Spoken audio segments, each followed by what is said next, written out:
90 দশকৰ শেষৰ ফালে শদিয়াৰ পৰা ধুবুৰীলৈ গোটেই অসমতে জুই জ্বলি আছিল। চাৰিওফালে আতংকৰ পৰিৱেশে বিৰাজ কৰিছিল। হত্যা, লুটপাট, অপহৰণ একেবাৰেই সাধাৰণ ঘটনা আছিল। চৌপাশে বোমাৰ আতংকত অসমৰ জনতাই সংশয়ত দিন পাৰ কৰিছিল। United liberation front of Assam চমুকৈ আলফাৰ নেতৃত্বত হোৱা বিদ্ৰোহে আইন শৃংখলাৰ ভেটিটোকে জোকাৰি গৈছিল।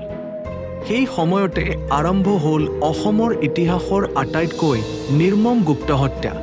আগষ্ট 1998 চনৰ পৰা 2001 চনলৈ এই মৃত্যুযজ্ঞত 350ৰো অধিক লোকৰ হত্যা কৰা হৈছিল। এই হত্যাকাণ্ডত প্ৰধানকৈ আলফা সদস্যসকলৰ পৰিয়াল, নিকট আত্মীয় তথা বন্ধু বান্ধৱীসকলক লক্ষ্য কৰা হৈছিল। ইয়াৰে প্ৰতিটো ঘটনাৰ এটা কমন পেটাৰ্ণ আছিল যে কেইজনমান মুখাপিন্ধা অচিনাকি অত্যাধুনিক বন্দুকধাৰী লোকে নিশা ভুক্তভোগীৰ চোতালত আহি স্থানীয় ভাষাত মাত লগায়। তাৰপিছত দুৱাৰ খোলাৰ লগে লগে নিৰ্দিষ্ট মানুহজনক ঘৰৰ পৰা চোঁচৰাই বাহিৰলৈ টানি লৈ যায়। পিছদিনা ঘৰৰ পৰা 1 কিলোমিটাৰৰ ভিতৰত মৃতদেহৰ ৰূপত উদ্ধাৰ হয়।